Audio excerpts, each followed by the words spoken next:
this is Aswani Sharma and I would like to welcome you all to our MBN Pharmacy Department YouTube channel।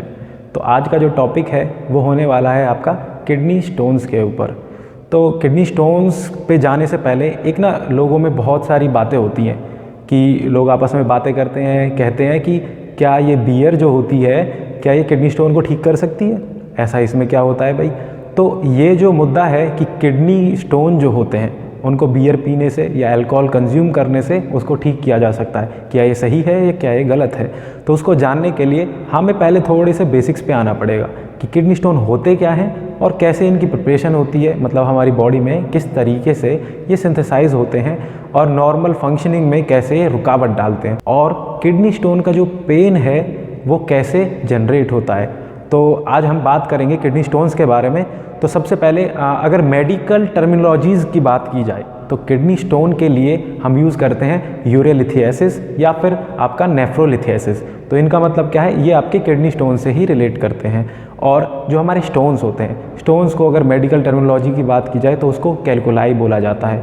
तो इसलिए इसको बोला जाता है कि किडनी कैलकुलाई या फिर यूरिनरी कैलकुलाई, जो कि आपके किडनीज़ और यूरेटर्स या यूरेथ्रा उन तीनों को अफेक्ट करते हैं। तो आपके यूरिनरी सिस्टम में ये कहीं पे भी फॉर्म हो जाते हैं, मेनली आपकी किडनीज़ में कहाँ, और आपके नेफ्रॉन्स में।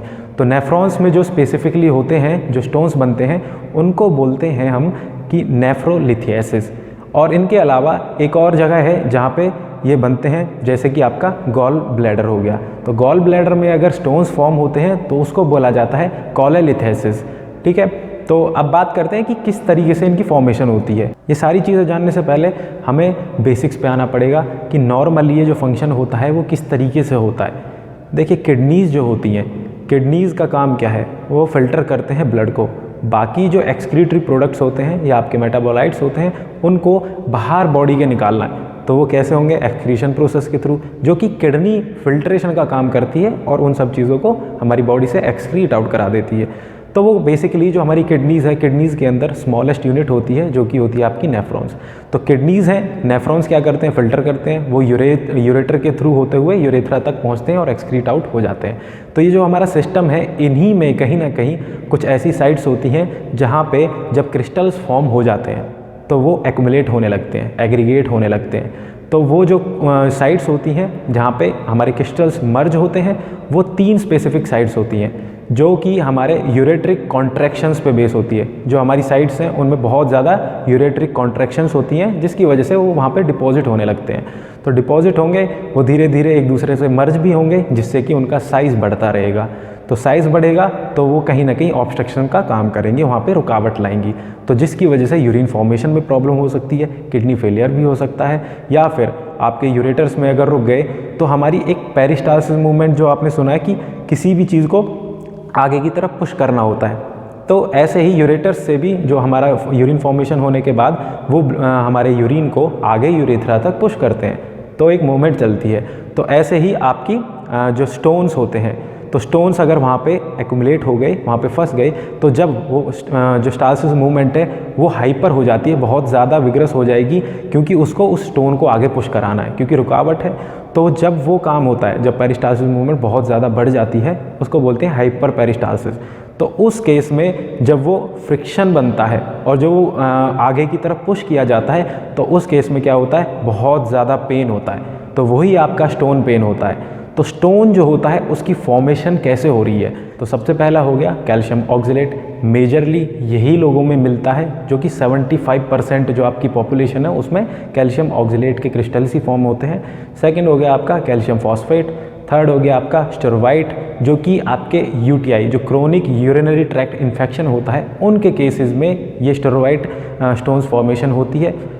फोर्थ हो गया आपका यूरिक एसिड एंड फिफ्थ हो गया आपका सिस्टीन। तो ये 5 टाइप्स हैं जितने आपके स्टोन की फॉर्मेशन होती है। तो अब बात करते हैं पॉपुलेशन की। नॉर्मली अगर एज फैक्टर देखा जाए तो 20 से लेके 50 साल तक के जो लोग हैं उनमें ये ज़्यादातर मिलता है, और उसमें भी 30 साल के जो लोग हैं उनमें सबसे ज़्यादा ये पाया जाता है।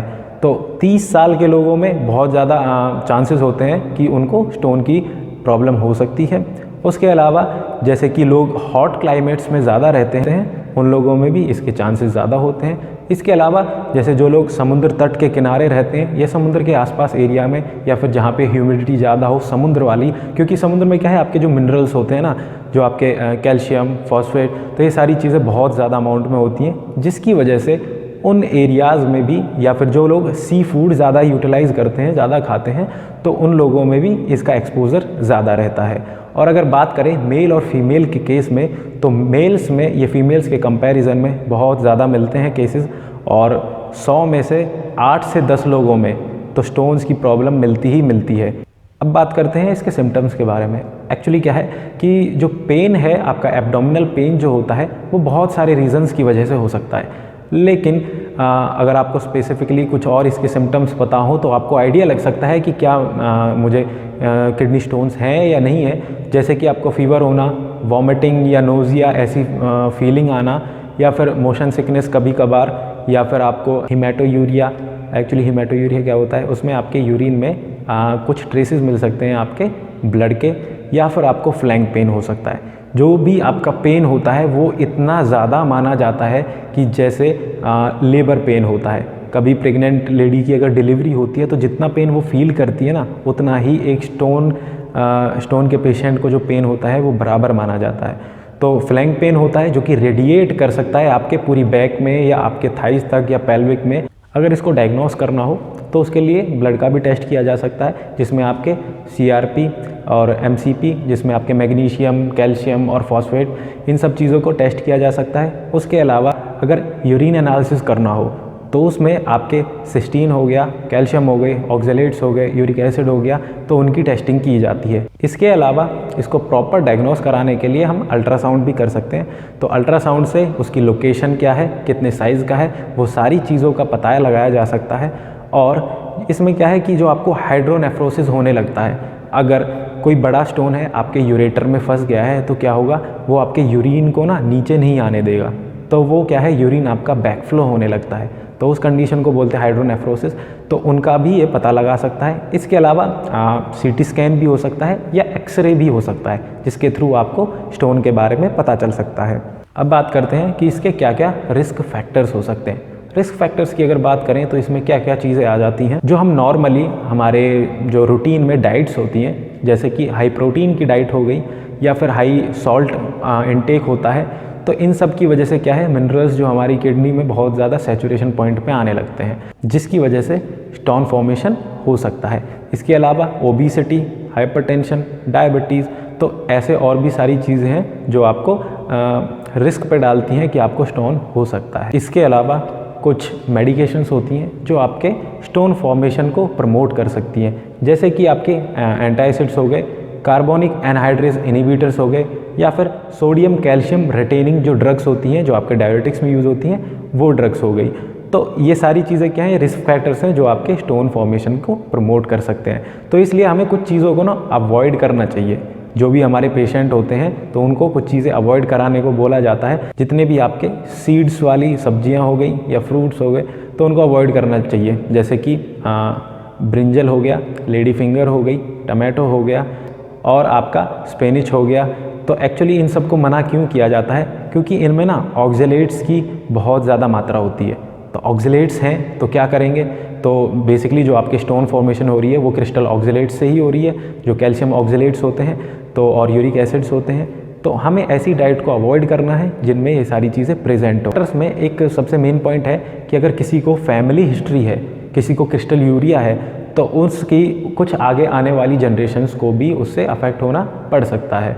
तो अब बात करते हैं आपके मेन पॉइंट की कि क्या बियर और अल्कोहल जो है वो इसको रिड्यूस कराने में हेल्प करते हैं या ट्रीट कर सकते हैं, या प्रिवेंटिव मेजर्स के लिए वो ज़्यादा अच्छा रहेगा। तो आपकी जो बियर होती है उसमें क्या है, ज़्यादा कंटेंट है आपके वाटर का।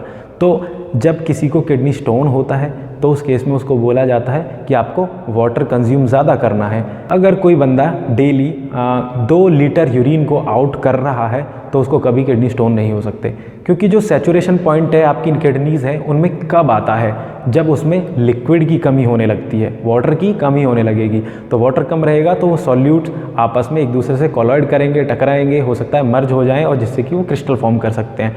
तो हमें उसको अवॉइड करने के लिए जो फ्लूइड इनटेक है या हमारा वाटर इनटेक है उसको बढ़ाना पड़ेगा, या फिर हमें ऐसी डाइट रखनी पड़ेगी जिसमें आपके ऑक्जेलेट्स की कमी हो, या जो हाई प्रोटीन डाइट होती हैं तो प्रोटीन्स भी क्या हैं वो भी आपके स्टोन फॉर्मेशन में हेल्प कर सकते हैं। तो ऐसी चीज़ों को हमें अवॉइड करना पड़ेगा। तो ऐसे ही तो आपकी जो बियर होती है, बियर में भी काफ़ी अमाउंट आपका वाटर होता है जो किडनी का जो कंटेंट है उसको डाइल्यूट करता है और जो आपका सैचुरेशन पॉइंट है उस तक नहीं पहुंचने देता।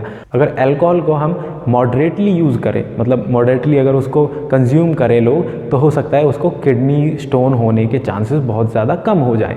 लेकिन अगर ऐसा हुआ कि वो बहुत ज़्यादा उसको लेने लगा कि किडनी स्टोन नहीं होने चाहिए, उसको रोकना है, तो वो भी गलत है। उसमें आपका लिवर डैमेज हो सकता है और हो सकता है कि किडनी को भी डैमेज कर सके। तो उसको मॉडरेट अमाउंट में ही लेना पड़ता है। और जो आपका अल्कोहल है वो कुछ % तक आपके कैल्शियम के आउटफ्लो को, मतलब कैल्शियम का एक्सक्रीशन कराता है, जिससे कि आपके कैल्शियम ऑक्जेलेट की फॉर्मेशन होने के चांसेस थोड़े कम हो जाते हैं। अब बात करते हैं इसके ट्रीटमेंट की। एक्चुअली क्या है, इसके ना साइज़ पे डिपेंड करता है। अगर 0.5 सेंटीमीटर का साइज़ है तो हो सकता है कि वो वाटर इनटेक ज़्यादा करने से, तो कुछ मेडिकेशन लेने से, या फिर उसका 2 to 3 mm का साइज़ है, तो ये जो साइज़ के स्टोन्स होते हैं उनको मेडिकेशन देके उनको ट्रीट किया जा सकता है। लेकिन अगर इससे बड़े साइज़ के हैं जो कि मेडिकेशन से ट्रीट नहीं किए जा सकते, तो उनके लिए सर्जिकल मेथड्स लिए जाते हैं, जैसे कि उनमें स्टेंटिंग भी कर दी जाती है, या फिर उसको रिमूव कर दिया जाता है, या फिर उसमें लिथोट्रिप्सी की जाती है, जिसमें क्या होता है एक्चुअली उसमें एक शॉक वेव दी जाती है रेडिएशन से, जैसे एक्सरे हो गया उस वेव से। तो वो क्या करेंगे, वो शॉक वेव होती है, उसमें वाइब्रेशन होगी जिसकी वजह से वो छोटे छोटे उसमें टूटने लगेगा, जिसकी वजह से वो बाद में फ्लूइड इनटेक करेगा, तो उसके साथ साथ वो एक्सक्रीट आउट हो सकता है मेडिकेशन के साथ। So thank you so much. अगर आपको ये वीडियो पसंद आई तो इसको लाइक कीजिएगा और हमारे चैनल को सब्सक्राइब कीजिएगा। Thank you so much.